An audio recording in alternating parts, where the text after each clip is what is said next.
Is Israel losing as it inflicts a genocidal war on Gaza? Now, on the surface of it, this may seem rather counterintuitive. After all, Israel has the continued patronage of the United States, the world's only remaining superpower, who, despite occasional public hand-wringing about this mass slaughter, continue to provide Israel with the support it needs to continue wiping Gaza off the face of the earth.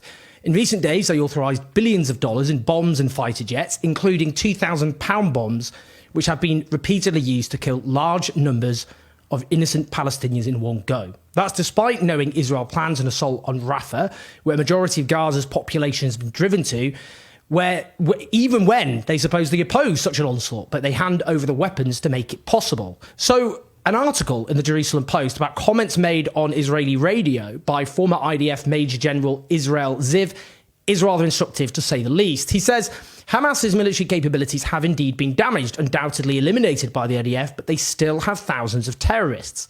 The territory in terms of civilian control remains in the hands of Hamas. The organisation is alive and still kicking. He goes on to say, in the absence of a policy, what is the IDF supposed to do? We are over 5 months into this war without any predictable political goal.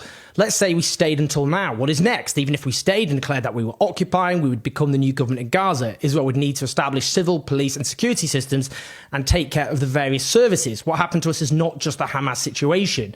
The lack of decision-making on our part is the most serious thing. He's basically saying Israel doesn't have a strategy at all. I mean, essentially, that's what he's saying. And indeed, the question there he's posing is rather interesting. I would note much of the Israeli establishment has a rather obvious answer to it. You render Gaza so uninhabitable that you drive most of the population out. You make life so miserable and you kill as many people in the process that those who survive wish to flee. And what remains is placed under a brutal, unrelenting military occupation with Gaza parcelled up into zones. But he goes on, this this Israeli former army officer, senior army officer, commenting on Canada's decision to stop arms shipments to Israel, saying Israel is in the middle of a very serious international crisis. I don't remember one like this before. It is a result not only of the lack of advocacy, but also that Israel is in a deep crisis as a result of the lack of policy. There we go again, he's back to lack of strategy. I think that Israeli officer has a point. This is a genocidal war. Well, he hasn't said that, which has caused huge amounts of suffering.